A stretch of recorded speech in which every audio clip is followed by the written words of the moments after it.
Hi, thanks for joining me for a messy painter lesson. This is my second gemstone project that I have done, and I did not record this at all. I was actually working on it as I was actually listening to webinars online. So I just want to kind of walk you through. This is one of the canvases that I had already prepped. It was a black canvas to start with, and I put all over it just some texturization with black paint as well as liquid. And then on top of the black paint along the edges, I have the crushed magnetite, which is black to begin with. This particular stone is called peacock ore. And because it's called peacock ore, and I happen to like peacocks and peacock feathers, as you can tell, this is one of the ones that I kind of modeled this after. This sticks in my plant that's right next to my camera. And I went ahead and just focused on one peacock feather and some of the other feathers that are on my little example that I just showed you. And I brought in a lot of greens and blues as well as some grays, and that helped kind of combine the whole focus of the stone. I went ahead, and this is a stone that I actually bought retail, so it's on the pricier side. But I went ahead and chipped some away just to make it flatter so I could attach it to the canvas. But I took the stuff that I chipped away and I used it in the center of the peacock as well as some textures down here. I added some along the black to give it more of a continuity to the whole painting. I really like how this has ended, and I like the whole vibe of it as well. So this is, I have a name for it, actually.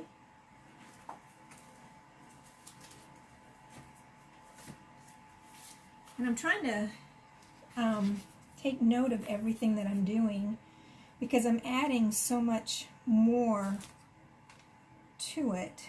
So this one's called The Power of the Mystic because of kind of what the peacock orb stands for. It's the stone of a mystic.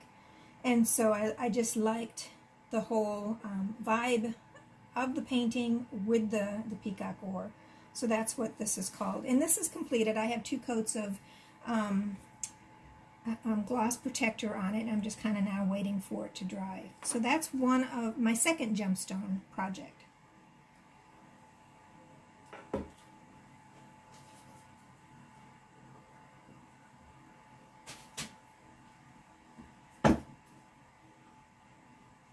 This is my third gemstone project. It's not complete yet.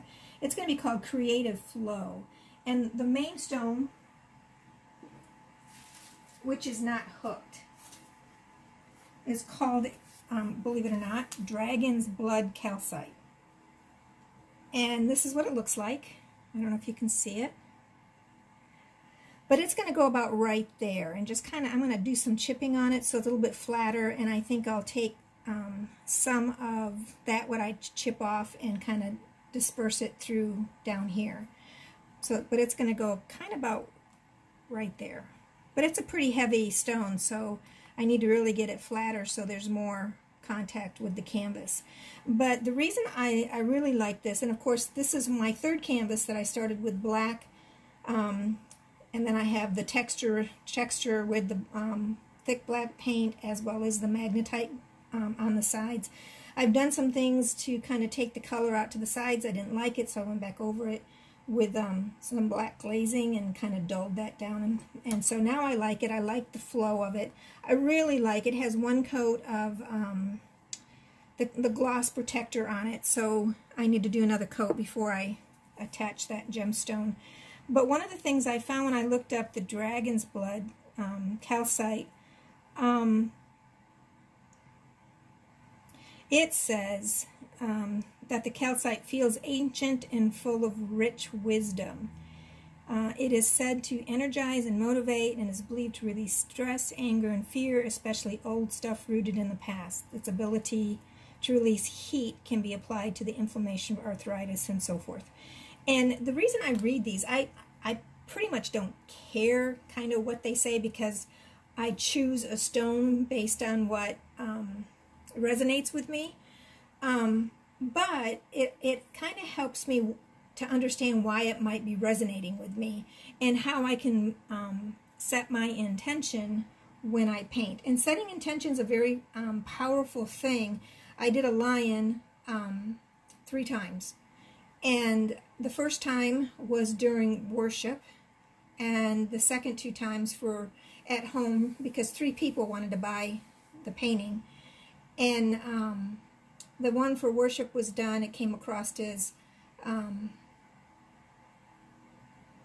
very worshipful, I guess. And the second one I did it was for a man, and it came across as very kingly. And I was thinking of the man who was going to receive it when I painted it. And then the third one was for another woman, and I kept hearing adoration when I was painting it. And sure enough, it came out looking with eyes that were adoring. And so it's amazing on what's going on inside of you when you paint, because it's going to be reflected. Sorry. It's going to be reflected in your painting. And that's one of the reasons why I never paint when I'm tired or sad or feeling kind of low. I never paint that way, because I want people, when they look at my paintings, to be uplifted, to feel lighter. There's enough heaviness in the world. I don't need to add to that, and I prefer not to add to that.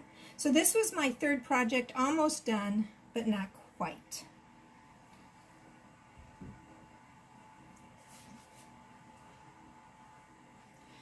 This is my 4th one, and this one I want to say is just really cool. I already had the background done. I had prepped the canvas for a kind of a goal I had set to do 30 paintings in a month. And so I had the painting in mind for this, but all I got was the canvas prepped. That's a big, tall order to start 30 paintings in 1 month. And I still have quite a few that I haven't finished and actually have changed, like this. Because when I saw, this is a smoky quartz. And the smoky quartz, again, this one just spoke to me, and when I unwrapped it when I got it in the mail, it just so grabbed me that I picked up this canvas, which just happened to be sitting nearby, and started messing around with the white, with this stone in mind. And I've never done anything like this before. I've never done anything in this colors. However, I've been seeing the light blue and the aqua a lot in the last couple of months. So this fell right into that. And when I went ahead and looked at the color of the smoky quartz and decided to do the center of this kind of explosion of, it just looked like a flower. And so I did the stems the same color, and but I made it with the white coming in on the sides, because the name of this one is called Manifestation. Because it looks like it's exploding into existence for me. And it's really an interesting thing, because when I have this handy dandy dictionary, it's not complete, but it's Crystal Bible is what it's called. But it kind of helps me give some intention behind what I'm doing when I'm using these gemstones. And I have to say that I so resonate with using these gemstones versus just painting. It's just been amazing. It's been a great thing for me inside. But just reading through, what they call the properties, it says that the smoky quartz, grounding spiritual energy and gently neutralizing negative vibration. Smoky quartz blocks geopathic stress, absorbs electromagnetic smog, and assists elimination and detoxification on all levels. It brings in a positive vibration to fill the space. Smoky quartz teaches you how to leave behind anything that no longer serves you. And I find that a very interesting thing, that I pretty much did this painting in 2 sittings. With everything that's going on with the COVID-19, that this is a time that we've been isolated, and really an opportunity to go within and release that negativity that's in there. but also to bring about a positive vibration through that process, and to understand that 5G is getting ready to be rolled out. And a lot of people had a hard time with 4G, and they're thinking that a lot of people who are sensitive to energy like that is going to be affected as well. And so that brings in just the wisdom of how smoky quartz can help individuals in that way. I'm also a light worker, so I work with energy, with the reconnective healing as well as the personal reconnection. And my thinking on all the 5G stuff is that as long as you raise your vibration higher or inconsistent with the vibration of 5G, because 5G is just a faster vibration, but it's also not a stable vibration. So if you raise your vibration and keep it stable, that you won't be affected physically by the 5G as well. So that's something to think about. For me anyways, choosing gemstones as a light worker. So that is my painting for manifestation.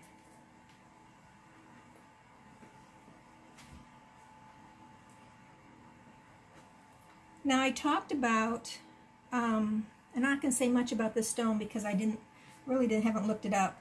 But I talked about in another video that I was going to look through my paintings and see if I could add gemstones to it. This is a painting, it's a vision that I saw during worship, and I really didn't understand it all that much. I just paint what I see a lot of times without really understanding. But when I placed, this is a blue tiger eye. It's not azul lapis, it's a blue tiger eye, which is an interesting thing, but as I was looking at it, all of a sudden I have the existence of water, I have the existence of fire, and I have the existence of air here through the smoke. The moment that I added this stone, I added earth. Now I have the four major elements of the earth. And so, and it's interesting that I call this painting, What is Worship? And right here I have the four elements in play. Never would have thought I would have connected all four like that when I painted this, when I saw this vision. But it's so powerful for me. The moment that I just set this painting out on the floor and put the stone on it, it changed everything. And so I really, really, really like the transition for this, just adding a stone.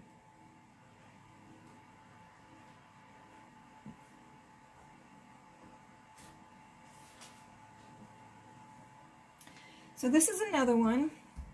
One of the things that I've been drawn to in the last year or so is sacred geometry.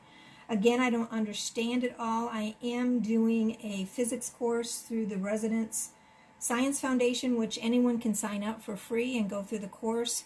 And I'm learning more about the universe and how we're not in a dead and dying universe. We're an expanding, living universe. And the foundation keys are sacred geometry. And this is the flower of life. I did another painting that was a flower of life that sold. It was huge.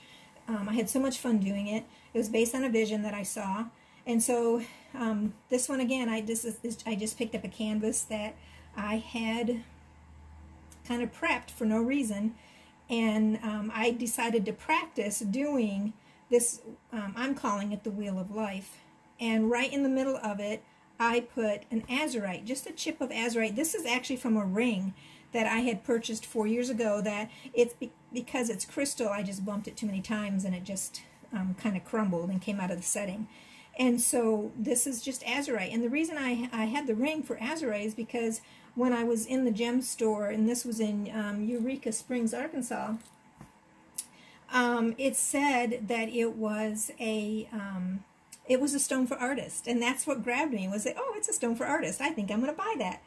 And actually, I picked up a chunk of it first because there were a bunch of chunks, raw chunks in a basket. And when I went to pay for it, the gal behind the counter said, "Hey, we have this in a ring. Would you like to see it?"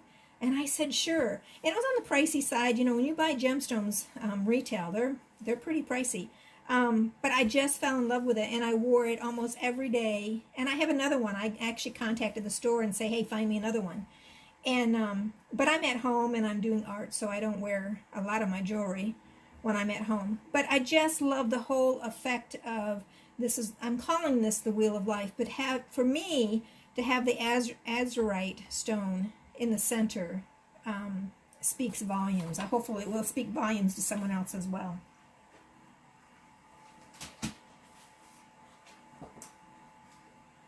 Now this is one in process, and it is, so I'm usually doing the Utica Ice Cream Festival every Memorial weekend, and it's been canceled this year, so I won't be there unless they, you know, everything works out and they reinstate it at the last minute. Then I'll be there. Otherwise, I'll be there next year. I've already committed.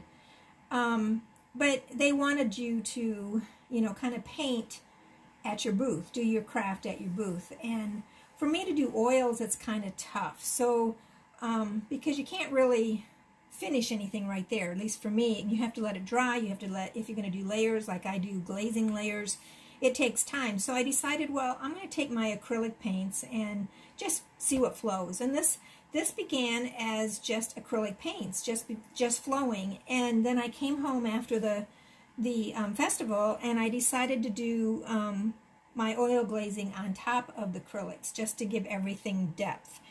And I've been looking at this since, and it just reminds me of, you know, fireworks on the 4th of July type thing. But it also reminds me of just plumes of feathers, or plumes of, you know, there's flowers out there that kind of, grasses out there that kind of look like this. And so I've been looking at this thinking, you know, what kind of gems do I want to put on this? And at this point in time, I'm not quite sure yet, but I am thinking about, I do have some just clear crystals that I may add just to the ends to kind of be like the stamens out of these flowers, per se. I could do that. I have a whole bunch of crushed stuff that I could pick through that are different colors of just polished stuff and see how that works. But so that's going to be, I'll show you when I finally figure out what I'm doing with this in another video, but I just wanted to introduce it here.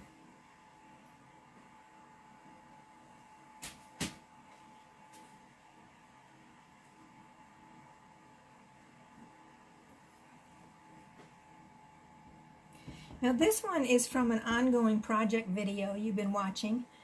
Hopefully you've been watching it. And I added a mookaite. Well, this is not mookaite. What is this? It's a moon. I thought it started with an M.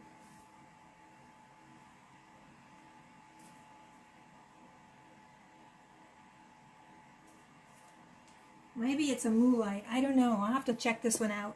But I had put strands of yellow, actually not strands, but kind of curves through the body of the butterfly, and I didn't like them. So I just glazed over them with black. And I was going to do something else, but when I got this in the mail and realized that the color actually matched the rest of the color in the butterfly, I decided to just add it and see how it looked, and I just loved it. So this is not done. I need to finish there's a third color going in here, and so you will see, I just wanted to introduce this because of the stone in this video, but you will see in the ongoing projects video this one being completed with, I believe it's a reddish orange that gets put in as well. I think I'm going to do just so a little bit of more contrast and see how that goes, but it's going to make the whole thing pop.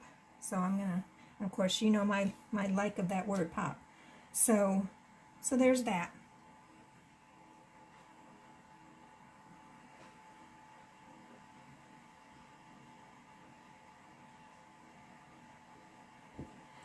So the last video I'm going to introduce, or last painting, is this one here. And this one is also from my ongoing projects videos that I've been working on, and I'm actually going to call this one done. I just need to put my gloss layer on it, but I added this stone here. Wait, this might be the tiger eye. now that I look at it. And the other one that was it was a lazurite. I'm getting confused. I just need to find my notes. That's what I need to do. That's why I had my notes. Yeah, the other one was a lapis lazuli coin with that made the 4 elements.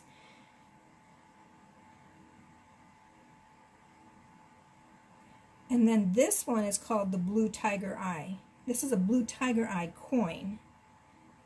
And I'm calling this Discovery. This whole painting is called Discovery because it's an open door. Are you willing to go through that door and discover what's beyond it? Yeah. So this is and I have some other ones that I'm going to be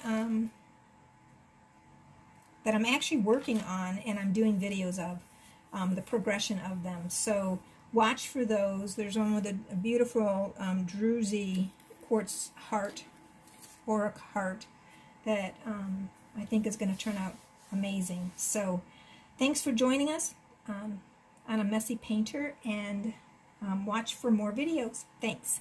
Bye-bye.